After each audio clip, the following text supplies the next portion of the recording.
NFIB? No. It registered as Jeff Burdett. On behalf of the Texas State Director, of NFIB, and that you will be testifying neutrally. Is that correct? Yes, sir.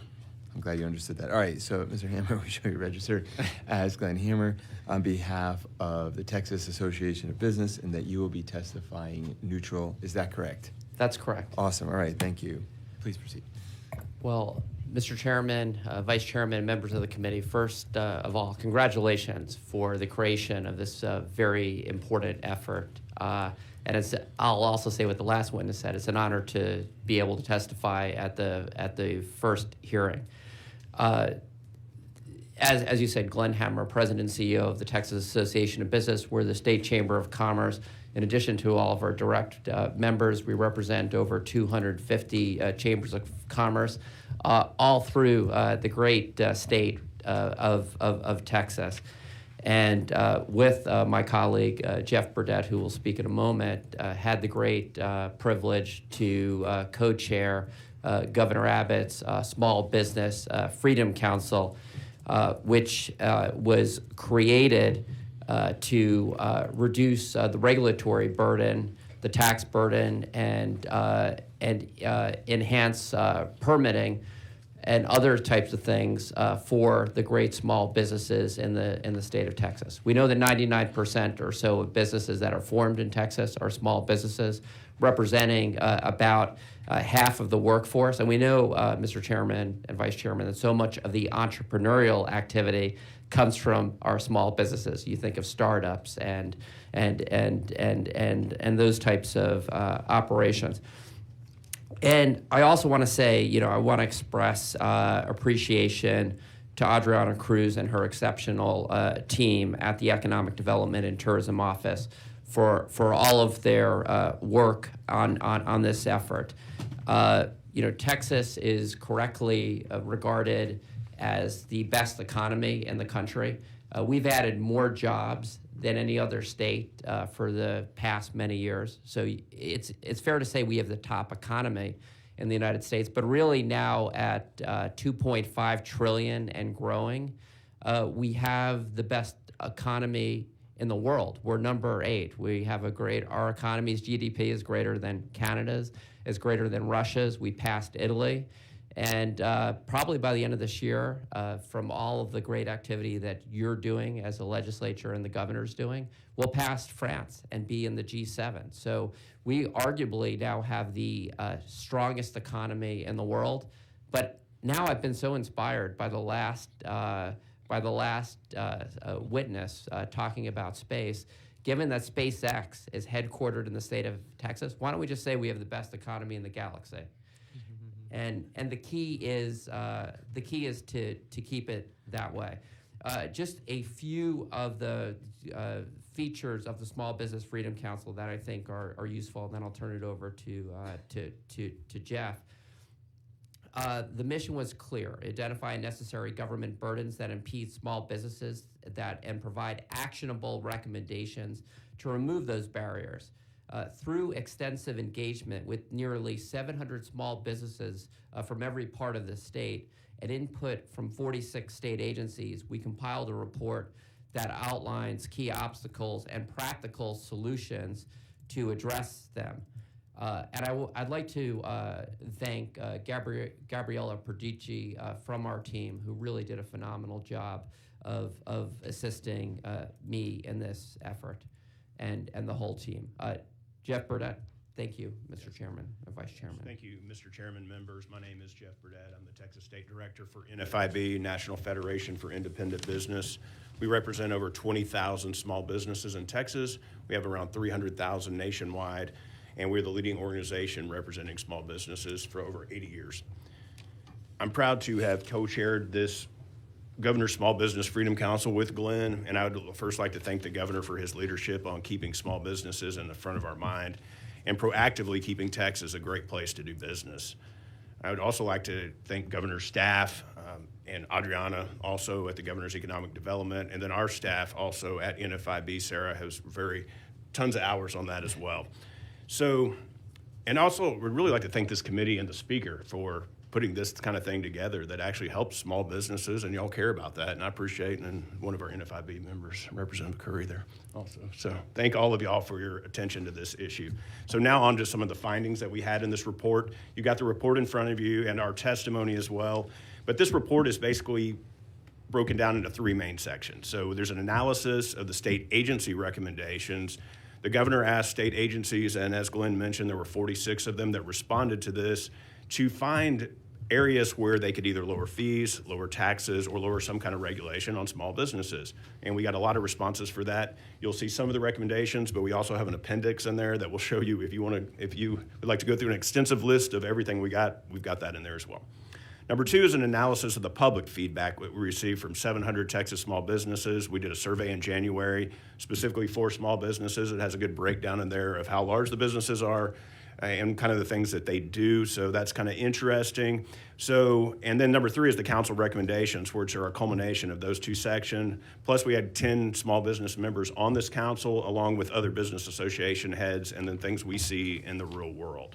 So let's go through that. If you want to, it's starting on page 19 are the actual recommendations in this report, and they can just be distilled into basically 5 primary areas. One is reducing regulatory and bureaucratic burdens. One of the most consistent concerns we heard from small business owners was the overwhelming complexity of Texas regulatory framework.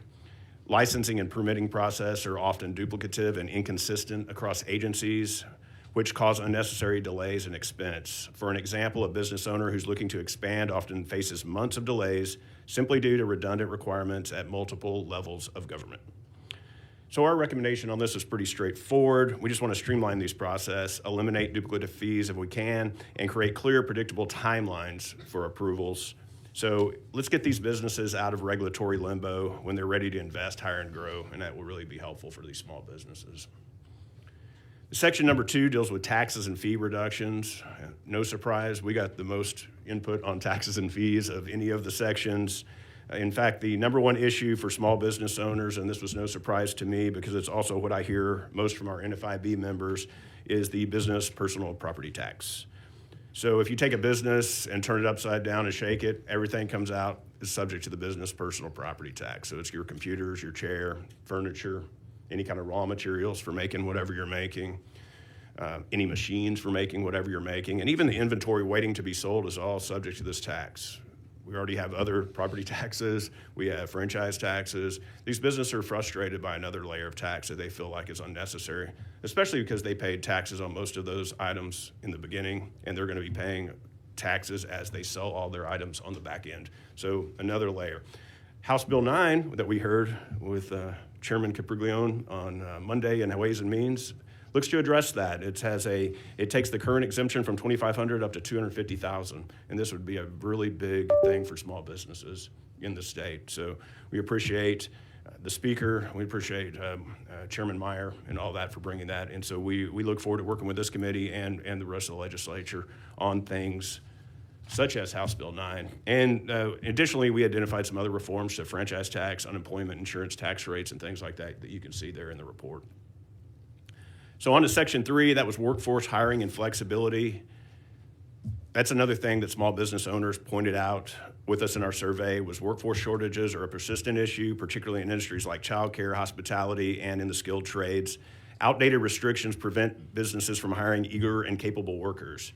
So one practical change that we recommend in this report was brought to us actually by HHSC is allowing 16 and 17-year-olds to work in licensed child care facilities with appropriate supervision and training. Currently, these restrictions limit hiring pool at a time when businesses and families are struggling to find adequate child care and young adults would like to get into the workforce. Additionally, expanding reciprocity on licenses for people moving to Texas would help address a lot of this. We heard a lot about reciprocity on licensing as well. So Section 4 is procurement and access to government contracts. Most small businesses are locked out of opportunities because of high bonding requirements or paperwork burdens that favor larger firms. So the council recommends raising procurement thresholds to allow more small businesses to bid on state projects. And then we also recommend reducing excessive insurance and bonding requirements that create unnecessary financial burdens blocking small businesses.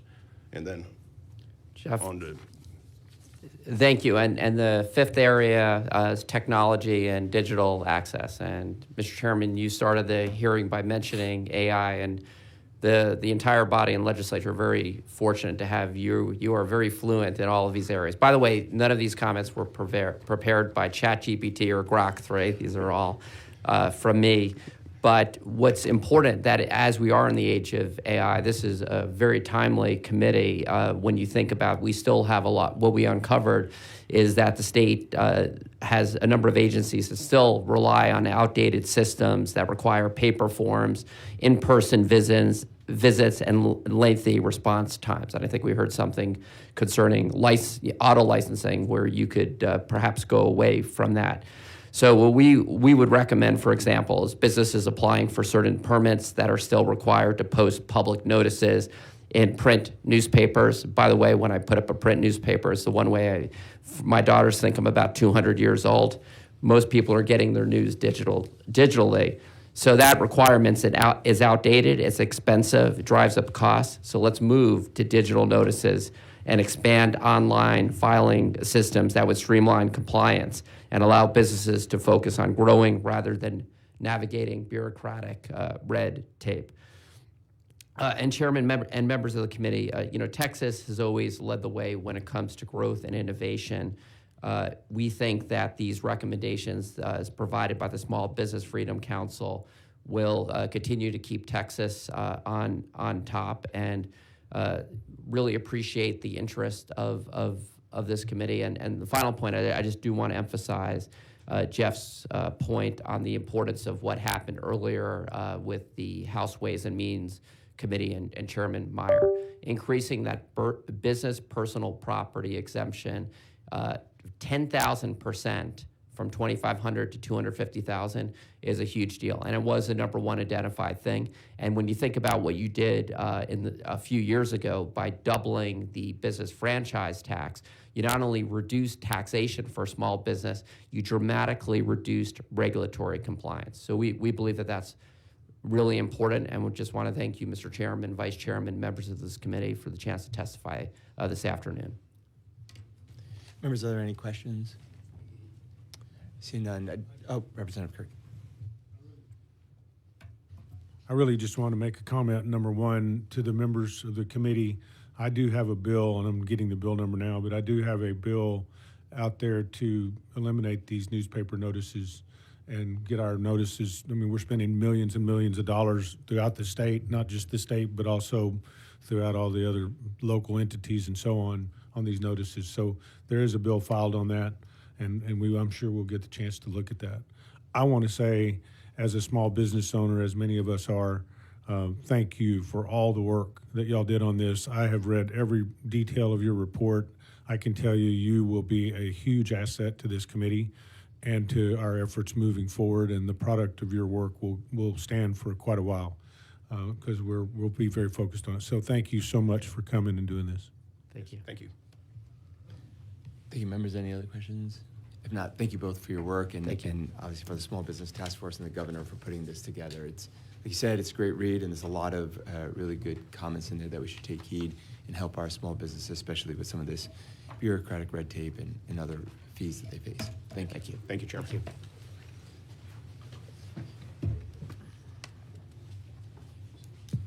Okay.